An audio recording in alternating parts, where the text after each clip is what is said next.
Hi friends, this is Harshpreet Kaur Dhiman and today we are going to start the chapter 3rd that is election and representation. इस chapter के अंदर हम पढ़ेंगे about the elections कि जितने भी elections होते हैं वो किस किस तरीके से होते हैं, इंडिया के अंदर कौन कौन से मेथड्स यूज किए जाते हैं इलेक्शन के, और इलेक्शंस क्यों इतने इम्पोर्टेंट हैं और इलेक्शंस फ्री एंड फेयर क्यों होने चाहिए। मतलब कि यहाँ पे हर एक को फ्रीडम होनी चाहिए टू वोट और हर एक को फ्रीडम होनी चाहिए कि वो ही और she can stand in the elections. ठीक है, फ्री एंड फेयर इलेक्शंस की इम्पोर्टेंस समझेंगे और इलेक्टोरल रिफॉर्म्स मतलब कि इंडिया के इलेक्शंस के लिए हमें कौन कौन से चेंजेस इंट्रोड्यूस करने पड़ेंगे ताकि हमारे इलेक्शंस और भी फ्री एंड फेयर हो जाएं। ठीक है, so the very first topic is election and democracy. अब देखो इन दोनों के बीच में बहुत ज्यादा कनेक्शन है। हमें जब भी ये चीज बताई जाती है दैट इंडिया इज डेमोक्रेसी तो हमारे माइंड में आता है कि इंडिया के अंदर इलेक्शंस होते हैं, सो वी कैन से कि इलेक्शंस जो हैं वो एक बहुत बड़ी चीज है, बहुत बड़ा कंपोनेंट है ऑफ दी डेमोक्रेसी। ठीक है, तो डेमोक्रेसी दो टाइप्स की होती है, first is direct democracy and second is indirect democracy. Direct democracy का क्या मतलब है? सी डेमो वर्ड का मतलब होता है पीपल। जो भी रूल बनेंगे, कुछ भी होगा, सब कुछ लोग करेंगे, तो लोगों का रूल जब होता है उसे बोलते हैं डेमोक्रेसी। ठीक है, तो डायरेक्ट डेमोक्रेसी का क्या मतलब है कि हर एक पर्सन जो है हर एक इशू के ऊपर जाकर अपना डिसीजन बताएगा, फिर उसके बाद एक कंक्लूजन निकलेगा और एक लॉ बन जाएगा। ऐसा होता है ग्रीस के अंदर। ठीक है, सारे लोग आएंगे और वोट करेंगे या फिर अपना सजेशन देंगे और एंड में एक कंक्लूजन मिल जाएगा। सेकंड टाइप का होता है इनडायरेक्ट डेमोक्रेसी। मतलब कि क्या होगा कि इंडिया जैसी बड़ी कंट्री क्या करेगी, अपने में से कुछ रिप्रेजेंटेटिव थोड़े लोगों को सिलेक्ट कर लेगी थ्रू किससे? इलेक्शंस। ठीक है, इलेक्शंस से कुछ लोगों को सिलेक्ट किया और उन लोगों को रिस्पॉन्सिबिलिटी दे दी इन सारे मैटर्स के बारे में डिसीजन लेने की। ठीक है, डायरेक्ट में इलेक्शंस नहीं है, इनडायरेक्ट में इलेक्शंस होंगे और ये डिसीजन लेंगे आगे कि क्या करना है। ठीक है, तो अब जो इलेक्शंस हैं वो भी दो टाइप के हो सकते हैं। इलेक्शंस अनडेमोक्रेटिक भी हो सकते हैं और डेमोक्रेटिक भी हो सकते हैं।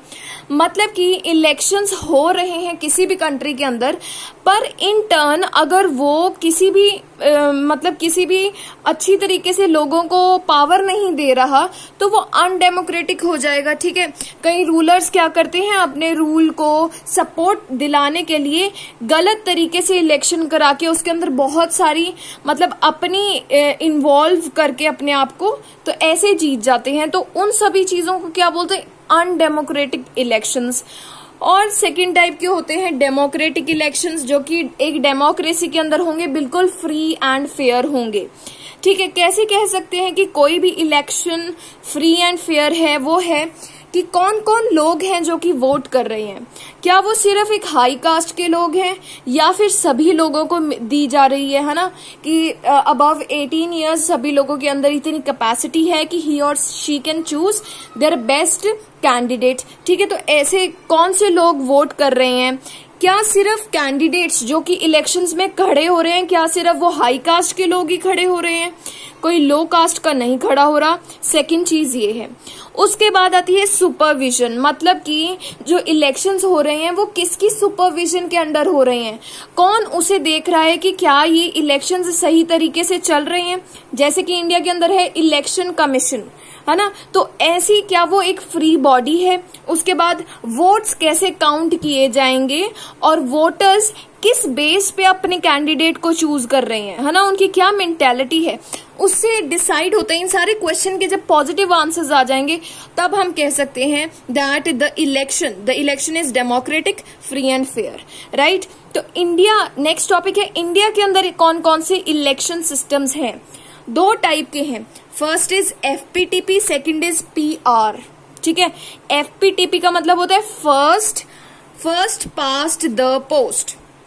राइट, पीआर सिस्टम का मतलब होता है proportional representation. Now we are going to study these two types of election in detail. तो फर्स्ट जो इलेक्शन का मेथड है जो इंडिया यूज करता है वो है FPTP, first past the post system. इसका दूसरा नाम है प्लूरैलिटी सिस्टम।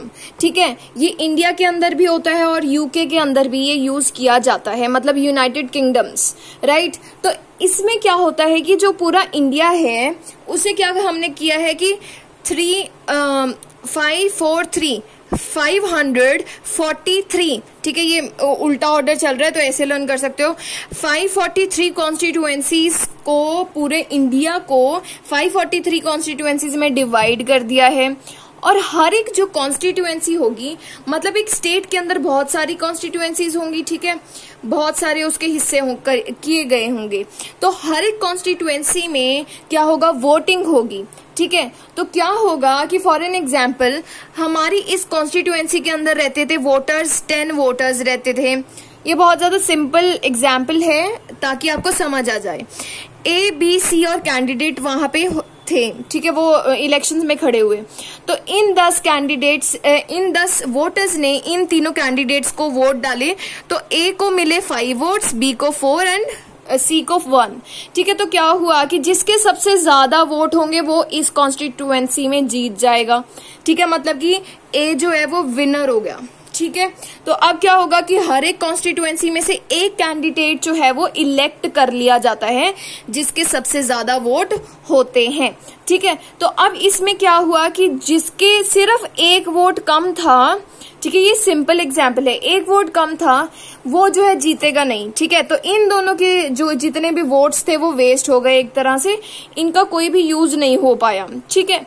तो अब इसका एक एग्जाम्पल दिया गया है कि लोकसभा के जब इलेक्शन हुए थे 1984 के अंदर इंडिया के अंदर, तो क्या हुआ था कि जो कांग्रेस है उसे टोटल वोट्स 48% मिले, ठीक है। और इसकी वजह से उसे सीट्स कितनी मिल गई, 415 सीट्स, मतलब कि 80% सीट से भी ज्यादा सीट्स इसे मिल गई, क्योंकि टोटल सीट्स कितनी थी, 543, ठीक है। तो अब क्या हुआ, आप कंपेयर करो 48% वोट्स वेयर एज 80% से ज्यादा सीट्स। तो अब क्या हो रहा है, यहाँ पे वोट्स मैटर नहीं करते, जिसके सबसे ज्यादा है वो जीत गया, ठीक है। जिसने ये पोस्ट को पहले क्रॉस कर लिया, सबसे ज्यादा जीत लिए, वो जो बंदा है वो जीत जाएगा। इसकी वजह से क्या हुआ कि 48% वोट्स होने के बावजूद भी हमारे पास सीट्स कितनी आ गई, मतलब कितने 80% कैंडिडेट सिर्फ और सिर्फ कांग्रेस के थे, ठीक है। सीट का मतलब क्या होता है कि किसी भी पार्टी का कैंडिडेट उसके अब वहां का रूल करेगा, ठीक है। तो अब क्या हुआ, और बीजेपी के अंदर बीजेपी ने टोटल पूरे इंडिया में से 7.4% वोट्स जीते थे, और वेराज इसे सिर्फ 2 सीट्स मिली, मतलब 1% सीट से भी कम सीट मिली। तो अब आप देख सकते हो कि यहाँ पे क्या होता है, जो सीट होती है ना वो वोट के ऊपर कम डिपेंड करती हैं। ऐसा नहीं होता कि अगर 48% वोट आए हैं तो 48% ही सीट मिलेंगी। ये कब होता है, ये PR सिस्टम के अंदर होता है। तो FPTP में ऐसा नहीं होता, इसलिए ऐसा हो गया कि 48% वोट्स की वजह से भी 80% से ज्यादा सीट्स कांग्रेस को मिल गई और कांग्रेस जीत गई, ठीक है। तो आपको ये क्लियर हो गया। अब क्या होता है इसके अंदर, इस वाले सिस्टम के अंदर जो स्मॉल पार्टीज है ना वो सफर करती हैं। जैसे बीजेपी है, यहाँ पे सिर्फ 2 सीट्स ले पाई, इवन इफ उसके पास कितनी थी 7.4% वोट्स थे, ठीक है। अब इसका सोल्यूशन निकलता है PR सिस्टम के अंदर। जो PR सिस्टम है वो क्या करता है, PR का मतलब है प्रोपोर्शनल रिप्रेजेंटेशन, मतलब कि जो रिप्रेजेंटेशन होगी वो होगी according to the proportion of votes. जितने % वोट्स होंगे उतने % सीट्स मिलेंगी, ठीक है। वोट्स जो हैं वो डिसाइड करेंगे कितनी सीट्स मिलेंगी। इसमें ऐसे नहीं होगा जिसकी सबसे ज्यादा वोट्स आ गई वो जीत गया, ऐसे नहीं होगा। यहाँ पे जितनी % वोट्स मिलेंगी उतनी % सीट्स मिलेंगी, ठीक है। तो इसके जो है 3 वेरिएंट्स आते हैं। फर्स्ट है वेरिएंट्स, मतलब अलग अलग तरीके से इसे डिजाइन किया गया अपनी अपनी कंट्री के लिए, ठीक है।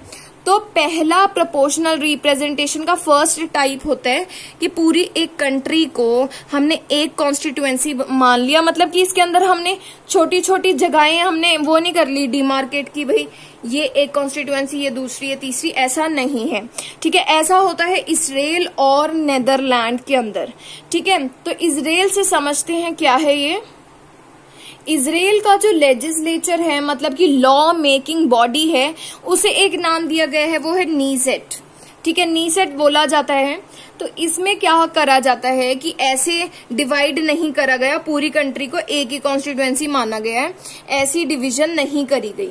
ठीक है, तो अब क्या होगा, हर एक पार्टी जो है वो क्या करेगी, अपनी एक प्रेफरेंस लिस्ट निकालेगी कि मेरे पास इतने कैंडिडेट्स हैं और नंबर 1 प्रेफरेंस पे मैं इस कैंडिडेट को रखना चाहता हूं, नंबर 2 पे इसको, नंबर 3 पे, ऐसे करके एक लिस्ट बना देगी हर एक पार्टी बिफोर द इलेक्शंस। ठीक है, लोग क्या करेंगे, लोग किसी भी कैंडिडेट के लिए वोट नहीं करेंगे। जैसे यहां पर क्या था, कैंडिडेट नंबर ए को के लिए वोट कर रहे थे in FPTP, but in proportional representation system यहाँ पे क्या है, कैंडिडेट्स के लिए वोट नहीं की जाएगी पर पार्टी के लिए वोट करी जाएगी कि मैं बीजेपी के जो लीडर्स हैं वो मुझे पसंद है, इसलिए मैं बीजेपी को वोट डालता हूँ। ठीक है, ऐसा नहीं है कि पीएम जो है नरेंद्र मोदी मुझे अच्छे लगते हैं तो मैं नरेंद्र मोदी को वोट नहीं डालूंगा, मैं क्या करूंगा, बीजेपी को वोट डालूंगा इन दिस सिस्टम। ठीक है, एग्जाम्पल दिए। तो प्रेफरेंस लिस्ट बनी और यहाँ पे क्या होगा, वोटिंग होगी पार्टी के लिए। अब बहुत सारी पार्टीज होंगी, जिसे जितने परसेंट वोट्स मिल गए उतनी परसेंट उसे क्या मिल जाएगी, सीट्स मिल जाएंगी। ये थोड़ा थोड़ा वेरी करता है। ठीक है, इसकी ये जो परसेंटेज है वो थोड़ी सी वेरी करती है कि 4% है तो मे बी 3.75% सीट्स ऐसे करके मिल जाए। ठीक है, तो आपको अगर इतने वोट्स है मे बी 4% जो है सीट्स मिल जाए, उल्टा बोल दिया। तो ऐसे होगा ये इजराइल और नेदरलैंड के अंदर। और दूसरे टाइप में क्या करते हैं कि पूरी कंट्री को ऐसे डिवाइड कर देंगे कॉन्स्टिट्यूएंसी के अंदर। अब हर एक कॉन्स्टिट्यूएंसी में क्या किया जाएगा, हर एक पार्टी ऐसे ही अपनी प्रेफरेंस लिस्ट निकालेगी। ठीक है, लोग जो है पार्टी को वोट देंगे और जिस पार्टी को जितने वोट्स मिलेंगे उसे उतनी सीट्स मिल जाएंगी हर एक कॉन्स्टिट्यूएंसी में। मान लो ये एक कॉन्स्टिट्यूएंसी है, मतलब एक एरिया बना दिया कि इसके लिए एक इलेक्शन होगा। ठीक है, तो क्या हुआ कि ये सारे खड़े हुए थे, ABCD कैंडिडेट्स का नाम है, तो इसे इतने % वोट्स मिले थे तो इसे इतनी सीट्स मिल गई, B को इतनी, C एंड D को इतनी। ठीक है, तो इसमें क्या हुआ कि जब मैनी कॉन्स्टिट्यूएंसीज हैं तो क्या होता है, पूरी कंट्री को डिवाइड कर दिया, वेयर एज जब एक कॉन्स्टिट्यूएंसी है वहां पे डिवाइड नहीं किया जाता। इस टाइप का एग्जाम्पल है अर्जेंटीना एंड पोर्टुगल। ठीक है, तो 2 टाइप्स डिस्कस कर लिए। अब जो ये 3rd टाइप है we will be discussing in the coming video. Okay, so I think आपको सब कुछ क्लियर हुआ होगा। अगर आपका कोई भी डाउट है you can ask me in the comment section. Thank you so much. Please do one thing, share my videos with all your friends ताकि उन्हें भी हेल्प मिल पाए and it will be a very great support for me also. Thank you.